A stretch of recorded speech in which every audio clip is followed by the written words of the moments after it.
Welcome to हरियाली educational hubs friend. आज हम हिंदी साहित्य के अंतर्गत हजारी प्रसाद द्विवेदी जी को देखने वाले हैं। हमारी हिंदी साहित्य की सीरीज चल रही है जिसके अंतर्गत हमने भक्ति काल को पूरी डिटेल में कंप्लीट कर लिया है। आज हम आगे बढ़ते हुए हजारी प्रसाद द्विवेदी जी को देखने वाले हैं। हमारी उत्तराखंड की सीरीज भी चल रही है जिसके अंतर्गत हमारा उत्तराखंड का भौगोलिक विभाजन चल रहा है, जिसके अंतर्गत हमारी तालें, कुंड, झील वगैरह ये सब चल रहे हैं। आप लोग प्ले लिस्ट में जाकर देख सकते हैं। प्रॉपर उत्तराखंड को जीरो से उठाया है। उत्तराखंड के मैप, फ्लोचार्ट, डायग्राम में एक एक चीज को पूरी डिटेल से बताया जाता है। तो चलिए फ्रेंड्स, आज हम स्टार्ट कर लेते हैं हमारा हजारी प्रसाद द्विवेदी जी को। देखिए, हजारी प्रसाद द्विवेदी जी की बात करें तो ये एक बहुत बड़े आलोचक और निबंधकार हुए हैं। ये काफी इंपोर्टेंट हो जाते हैं हमारे। अगर इनकी हम जन्म की बात करें तो हम हजारी प्रसाद द्विवेदी जी, थोड़ा सा इसको नीचे ले लेते हैं।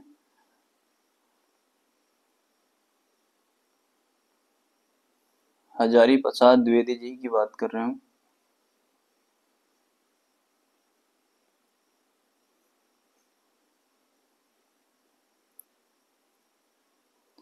हजारी प्रसाद द्विवेदी जी हमारे, ठीक, ये लीजिए।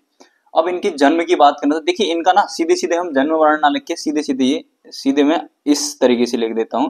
देखिए, इनका जन्म हुआ कब? 1907, ठीक। फिर इनकी मृत्यु होगी कब? 79 में, ठीक, यूपी काशी में, ठीक।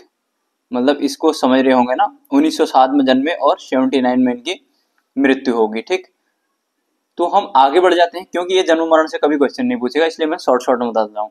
अब इनका जो हमारी समझने की क्या बात, ये बहुत बड़े आलोचक हुए और आलोचक और निबंधकार हुए, बहुत बड़े, प्लस निबंधकार, ठीक। देखिए, ये निबंध जो है ना हमारा, सबसे कठिन विधा मानी जाती है हमारी साहित्य की। निबंध कहने में बड़ा सरल लगता है लेकिन ये साहित्य की सबसे कठिन विधा मानी जाती है इसको। हम इनके उपन्यास की बात करते हैं तो यहाँ पर हम सबसे पहले उपन्यास देखेंगे। इनके उपन्यास काफी इंपोर्टेंट हैं, है ना। अगर हम पहले उपन्यास की बात करें, इनके पहला है बाण भट्ट की कथा। बाण भट्ट की आत्मकथा। आत्मकथा। बाण भट्ट ने क्या, कौन सी रचना की थी? हर्षचरित। हम देखेंगे बाद में, हम जब हिस्ट्री पढ़ेंगे ना, इंडियन हिस्ट्री पढ़ेंगे, एंशिएंट पढ़ेंगे, तो वहां पर हम देखेंगे ये हर्षवर्धन वगैरह, तो वहां पर पूरी डिटेल में पढ़ेंगे ये सारी चीजें। दूसरा देखते हैं इनका पुनर्नवा। पुनर्नवा।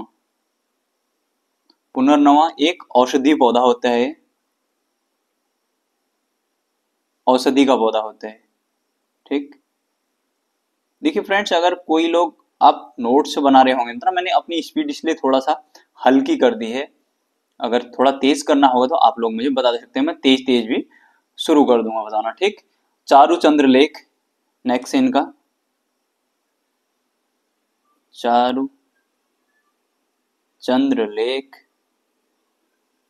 फिर उसके बाद अनाम दास का पोथा, बहुत इंपॉर्टेंट है, अनाम दास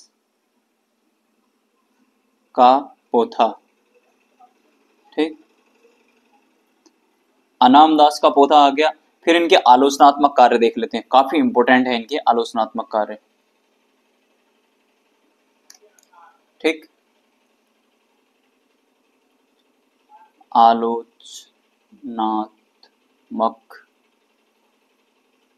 कार्य। आलोचनात्मक कार्य मतलब इनने किस किस की आलोचना की थी, कहाँ कहाँ पर? इसमें हो जाता है भक्ति काल पर भी इनने आलोचना की थी, भक्ति काल पर, भक्ति काल पर, खासकर इनने कबीर पर। कबीर हमने देखा था ना, कबीर को क्या बोला था इनने और किस किस ने क्या बोला था। मैंने बताया था कि हजारी प्रसाद द्विवेदी, तो हजारी प्रसाद द्विवेदी ने क्या होता है कि इनके पास हजारों की संपत्ति आ गई तो ये डिक्टेटर बन गए, तो इनको, तो इस हिसाब से मैंने एक ट्रिक बताई थी वहां पर। तो इनने क्या बोला था? कबीरदास को वाणी का डिक्टेटर बोला था, ठीक।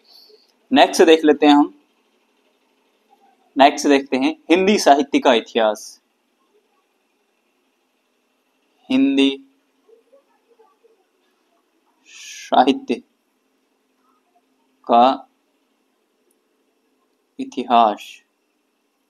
हिंदी साहित्य का इतिहास, ठीक, हिंदी साहित्य का उद्भव एवं विकास, हिंदी साहित्य का उद्भव एवं विकास।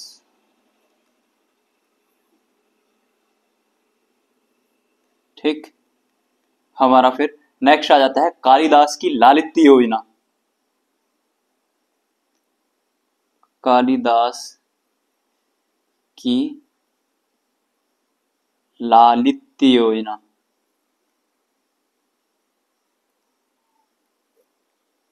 कालिदास की लालित्य योजना में इधर लिख देता हूं अगर योजना इधर नहीं दिख रहा था।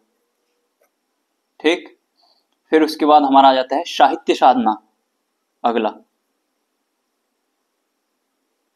साहित्य साधना।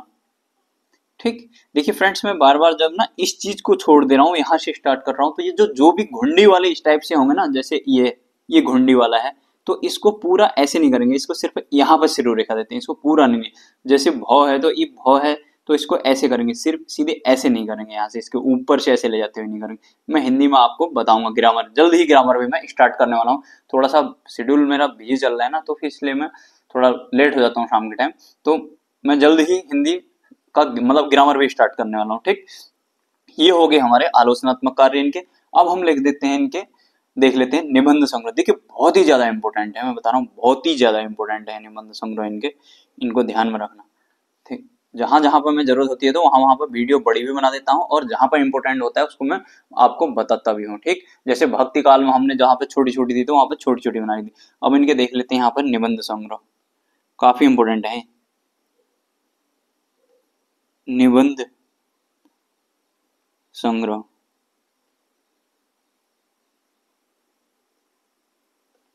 निबंध संग्रह हमारा, इसमें कुटुज बहुत इंपॉर्टेंट है। कुटुज भी एक पौधा था, बहुत ही रफ एंड टफ कंडीशन में वो जीता है। कुटुज बहुत इंपॉर्टेंट है।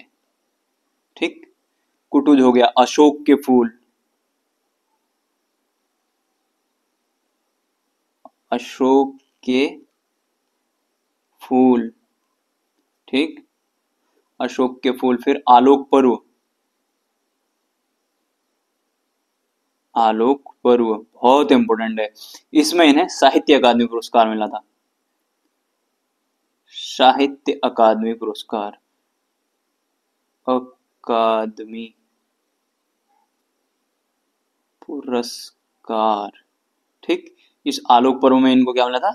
साहित्य अकादमी पुरस्कार। ध्यान रखना इसको, बहुत इंपॉर्टेंट है। ये भी इंपॉर्टेंट है, ये भी इंपॉर्टेंट है, ये भी इंपॉर्टेंट है। ठीक, क्योंकि इसमें तो साहित्य अकादमी पुरस्कार ही मिल गया। विचार प्रवाह, विचार प्रवाह। फिर उसके बाद हमारा कल्पलता,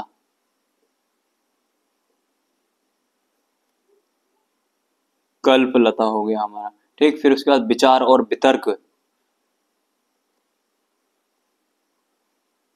विचार और वितर्क। फिर थोड़ा सा ऊपर ले लेते हैं हम इसको, विचार और वितर्क हो गया हमारा। शिरीष के फूल बहुत ज्यादा इंपॉर्टेंट है ये भी। ठीक, शिरीष के फूल, अशोक के फूल एक साथ ही आप याद कर सकते हैं, बहुत ही ज्यादा इंपॉर्टेंट है ये भी, बहुत ही बार पूछ दिया है अभी। शिरीष के फूल, पता है इसमें बहुत ही कंफ्यूजन होता है, ये लगता है कि महादेवी वर्मा का होगा, लेकिन ये शिरीष के फूल बहुत ही ज्यादा इंपॉर्टेंट है अभी, मोस्ट इंपॉर्टेंट, बहुत बार आ चुकी है। आज फिर बोर आ गई, आज फिर बोरा गए, आज फिर बोर आ गए। ठीक, ये हो गया इनका निबंध संग्रह। देखिए कबीर की उलटवासियों पर इनने काम किया था काफी, ये शांति कुंज में भी कुछ टाइम रहे हैं, है ना। तो ये हमारे हो गए हजारी प्रसाद द्विवेदी जी। देखिए यहाँ पर इनके जन्म मरण से ज्यादा मतलब नहीं है, इनकी जो रचनाएं है ना, ये बहुत ज्यादा इंपॉर्टेंट है इनकी रचनाएं। ठीक, ये हमारे जो हजारी प्रसाद द्विवेदी जी हैं। ठीक, तो इनको आपने बहुत ही अच्छे से देखना है, मतलब इनकी जो खास तौर पर निबंध है ना, इनमें तो रट्टा ही मार देना। मैं बता रहा हूँ खास तौर पर कौन कौन से, ये कुटुज हो गया, अशोक के फूल हो गए, ये शिरीष के फूल हो गया, और आलोक पर्व होगा। कल बोला था, इनमें तो एकदम रट्टा ही मार देना, उसे सारे देख ही लेना लगभग लगभग, है ना। तो चलिए फ्रेंड्स, इतना ही करते हैं, हम नेक्स्ट वीडियो जल्द ही लेके आएंगे। उत्तराखंड हिंदी, उत्तराखंड हिंदी, उत्तराखंड हिंदी बहुत जल्दी जल्दी हमारे ऐसे ही चलते चलते हम अपने सिलेबस को हम कंप्लीट कर देंगे बहुत बहुत जल्दी, ठीक। और कोई चीज छोड़ेंगे भी नहीं, और उसके साथ साथ ही मैं फिर उत्तराखंड की ग्रामर भी स्टार्ट करने वाला हूँ। मैं सोच रहा हूँ कि ये जो लिटरेचर वाला पार्ट है ना, इसको फटाफट कंप्लीट कर लेते, तो फिर हम एकदम फ्री होके ग्रामर ही ग्रामर देखते फटाफट। उसके साथ ही बीच बीच में जीएस भी लाते रहते हैं और उत्तराखंड को देखते रहते हैं। हमारे एग्जाम तक पूरी डिटेल में चीजें कंप्लीट कर लेते हैं और फटाफट फिर प्रैक्टिस भी कर लेते हैं, ठीक। देखता हूँ जैसा भी हो पाता है ना। आप लोगों की क्या राय है आप बताना, अगर पहले ही ग्रामर चाहिए होगी तो मैं ग्रामर भी स्टार्ट कर दूंगा, ऐसी कोई बात नहीं है। तो चलिए फ्रेंड्स, इतना ही करते हैं, तब तक के लिए बाय बाय, अपना ध्यान रखिएगा।